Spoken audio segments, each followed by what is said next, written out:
Rev up your engines!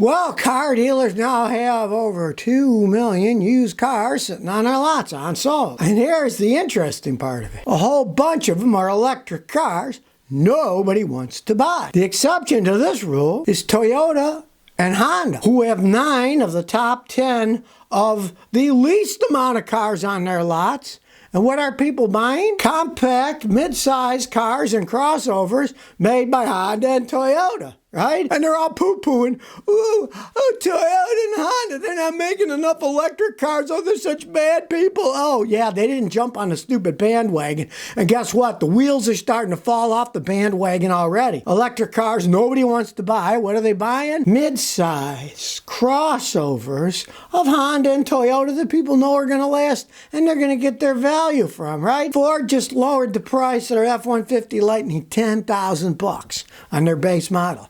Is it because some people say, they want to compete with Tesla? They lower compete come Schmeat. Nobody's buying a thing, so they have to lower the price. That's what it comes down to. They're never going to tell you the truth. Don't listen to the blah blah coming out of their mouths, right? Listen to the follow the money, like I say. Nobody's buying the stupid things. The only way you can sell them is by lowering the price. And that's what Ford's doing. They're lowering the price because they can't sell the stupid things. Already the shine of the electric pickup truck is starting to fade.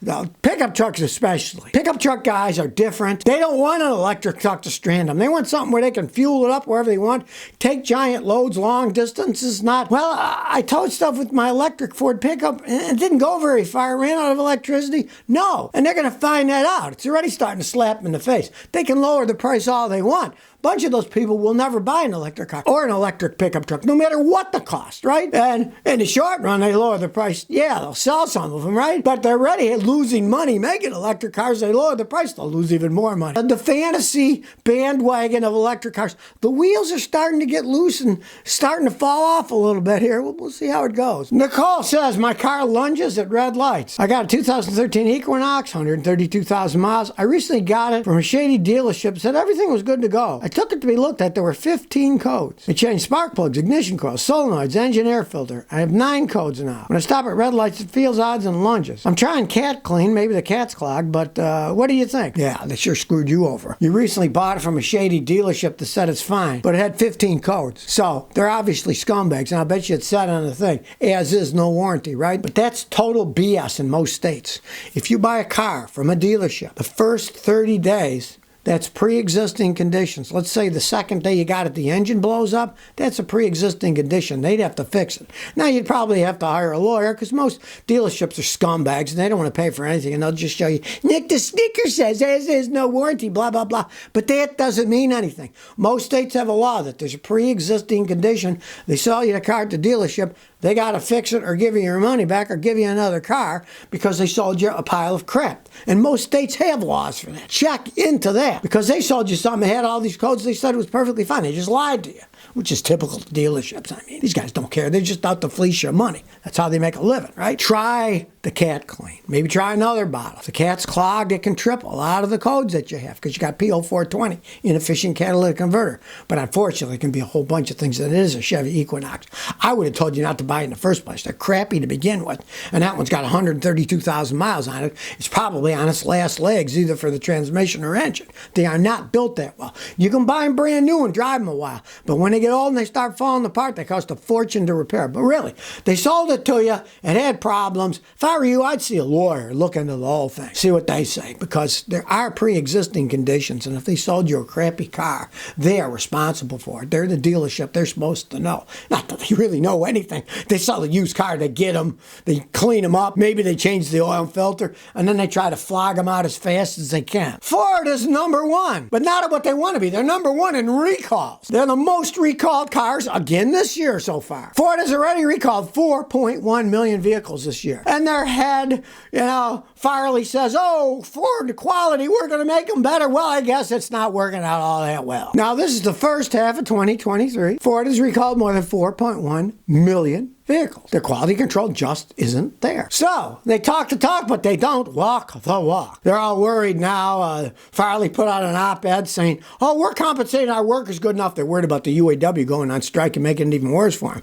by not building the cars at all. Bad quality. The management obviously just talks through the hat the whole time, and what they say means nothing. The quality is getting worse, if anything, not better. And then they're trying to get the workers to accept less than what the workers want. Looks like a giant rat's nest at Ford Motor Company. Nobody's buying their F-150 Lightning electric trucks. They're sitting away rotting because nobody wants to buy electric pickup trucks. I could have told them that. Don't ask somebody who understands the business.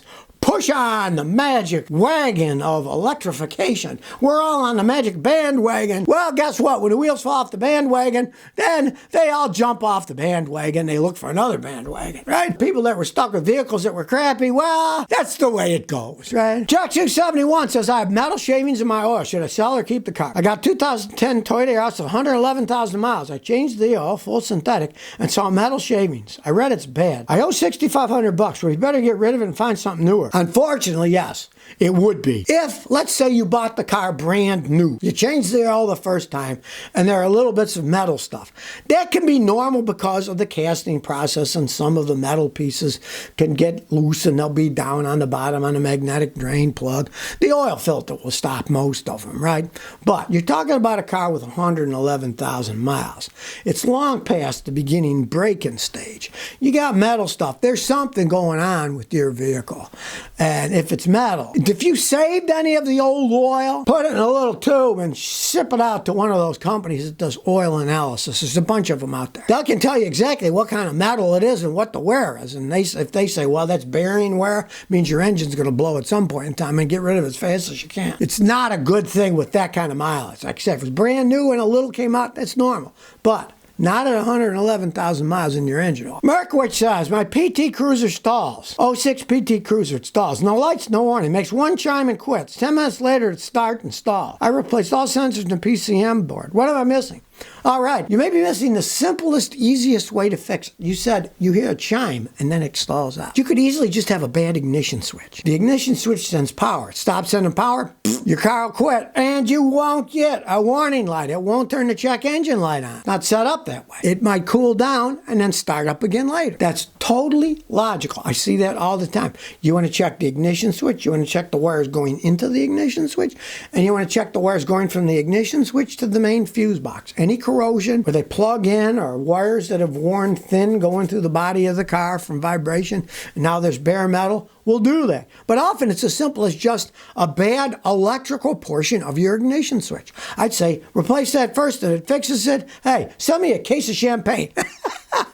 My birthday's coming up in October. Rachel says, have you tested the Foxwell NT510 scanner? I'm interested in buying one of these scanners, but I'm torn. What should I do? Foxwell makes some decent scanners that are low to mid-end scanners. The top-end ones, not the greatest in the world, right? That particular scanner on Amazon goes for about $180, right? And it does do quite a bit for $180. I gotta say, it's a good scanner in that price range. There's actually quite a few good scanners in the $180 price scan, and they all work about the same way. I mean, I know these are all Chinese-made scan tools, right? And when I get them and test them out, I'm amazed, and I'm like, they're all stealing from each other because they have the same software. I go into the computer, look at the software, and it's the same software, so they all seem to be stealing it from each other. Used to be they stole it from somebody else, like Snap-on or whatever, or the manufacturers, Fords and stuff that are often suing these companies. But since they're based in China, good luck suing a Chinese company, right? That's not going to get you very far. That's a good scanner. For $180, it does quite a bit. There's actually a lot of scanners in that price range that do a lot. Now, they don't do enough for me as a professional mechanic because I got to find out anything that's possibly wrong. And I mean, my favorite scanner is my new Autel.